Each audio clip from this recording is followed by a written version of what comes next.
खबर शामिल करते हैं हमारे तहसील रिपोर्टर मोहम्मद इमरान की रिपोर्ट के मुताबिक लालिया चक बहादुर जंगलात के 60 एकड़ रकबा पर पहले मरहला में शजरकारी की जाएगी।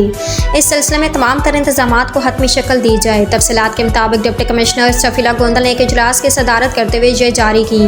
इजलास में assistant commissioner Laliya Shazia Rahman, regional forest officer Mohammad Jamshed, deputy director colleges Syed Munawwar Bukhari, CO education Nasir Aziz व दीगर मुतल्लिका महकमों के अफसरान मौजूद थे। डिप्टी कमिश्नर सफीला गोंदल ने कहा कि चक बहादुर में बड़े पैमाने पर शजरकारी की जाएगी, जिसमें मुख्तलिफ अक़साम के बड़े पौधे लगाए जाएंगे ताकि उनको भरने, फलने, फूलने में आसानी हो। उन्होंने RFO DFO को हिदायत की कि 60 एकड़ रकबा को प्लांटेशन के लिए मुकम्मल तौर पर तैयार किया जाए और उनकी देखभाल, पानी वगैरह का इंतजाम मुकम्मल करें। बहुत जल्द वहाँ पौधे लगाने का अमल शुरू कर दिया जाएगा, जिसमें सरकारी और प्राइवेट कॉलेजेस, स्कूलों के तलबा तालबात अपने नाम के साथ हाथों से पौधे लगाएंगे और गाहे बगाहे वहाँ का विजिट करके उनकी देखभाल का ख्याल रखेंगे। उन्होंने डिप्टी डायरेक्टर कॉलेजेस और CO एजुकेशन को इस हवाले से अपने इंतजामात को मुकम्मल करने की हिदायत जारी की।